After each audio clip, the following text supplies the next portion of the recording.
মৃত ব্যক্তিকে স্বপ্নে দেখলে তাকে আমরা যে অবস্থায় দেখি তা কতটুকু সত্য, এবং শয়তান কি মৃত ব্যক্তির রূপ ধারণ করতে পারে? মৃত ব্যক্তিকে স্বপ্নে দেখলে সেই ব্যক্তিকে সঠিক আমি যা দেখেছি হুবহু সেই অবস্থায় তিনি আছেন এমনটি হলফ করে বলা কঠিন। স্বপ্নের ব্যাখ্যা সম্পর্কে ওয়াকিফাল জানেন, এটা ইসলামের শাস্ত্রসমূহের মধ্যে গুরুত্বপূর্ণ একটা শাস্ত্র হলো স্বপ্নের ব্যাখ্যা শাস্ত্র।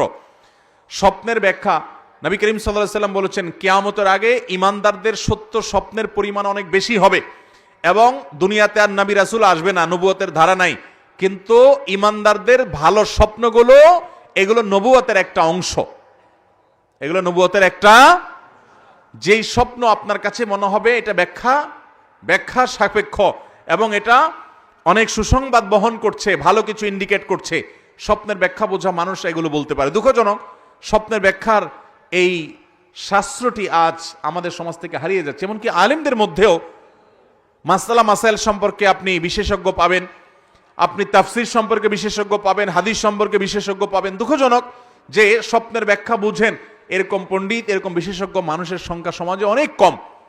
তো যাই হোক, এই মানুষগুলো ভালো বলতে পারেন স্বপ্নের ব্যাখ্যা কি। অতএব কোন মৃত মানুষকে স্বপ্নে দেখলে আপনি কষ্টে দেখেছেন সেজন্য তিনি কষ্টেই আছে, আপনি ভালো দেখেছেন তিনি সুখেই আছে, এমনটি সবসময় নিশ্চিত নয়। তবে যেই স্বপ্ন দেখার পর সাধারণত আপনার মনের ভিতরে একটু খুশি ভাব আসে, আনন্দের আভা আসে আপনার অন্তরে, তখন আপনি সুধারণা করতে পারেন আপনি কোনো সুসংবাদ বা ভালো স্বপ্ন দেখেছেন। আর যে স্বপ্ন দেখার পর আপনার মধ্যে ভীতি কাজ করে, আতঙ্ক কাজ করে, আপনার মন বলে যে না আমি ভীতিকর কিছু দেখেছি, সেটা কোনো কোনো ক্ষেত্রে শয়তান দেখায় শুধু ভড়কানোর জন্য। আবার অনেক সময় আপনার কোনো দুঃসংবাদ স্বপ্নের মাধ্যমে ইন্ডিকেট দেওয়া হতে পারে।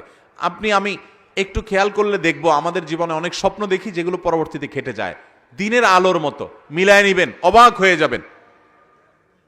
একবার আমার স্ত্রী স্বপ্ন দেখলেন যে আমার জামায় কিছু লোক ঘরে ঢুকে জানালা ভেঙে ঢুকে আমার জামায় আগুন লাগাই দিস, অনেক কষ্ট করে সে আগুন নেভাতে হয়েছে।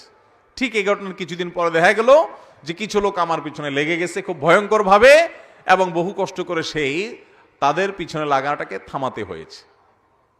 স্বপ্ন কিভাবে খাটে। এবং ওইটার পরপরই ভদ্রমহিলা আমাকে বলছিলেন যে আমার কেন জানি মনে হচ্ছে যে কোনো কিছু মানুষ হয়তো পিছনে লাগবে বা কোনো শত্রুতা করবে।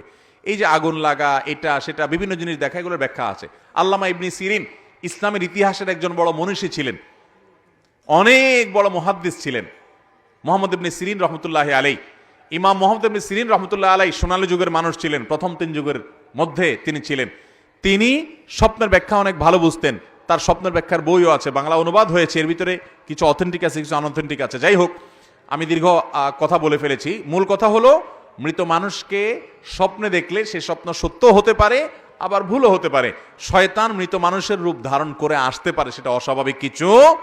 স্বপ্নে দেখে কোনো শরীয়তের বিধান সাব্যস্ত করা যাবে না। কেউ যদি স্বপ্নে দেখে যে তুমি হজ করতে যাও না তোমার ক্ষতি হবে, তাহলে সেই স্বপ্ন মানা যাবে? কারণ বুঝতে হবে এটা ইবলিসে দেখাইছে, কারণ ফরজ কাম থেকে বাধা দিবে একমাত্র কে? অতএব এটা শয়তানে দেখাইছে, বিদায় এটার পাত্তা দেওয়া যাবে না। অতএব মৃত মানুষকে তার রূপ শয়তান আকৃতি ধারণ করতে পারে, এটা অস্বাভাবিক নয়।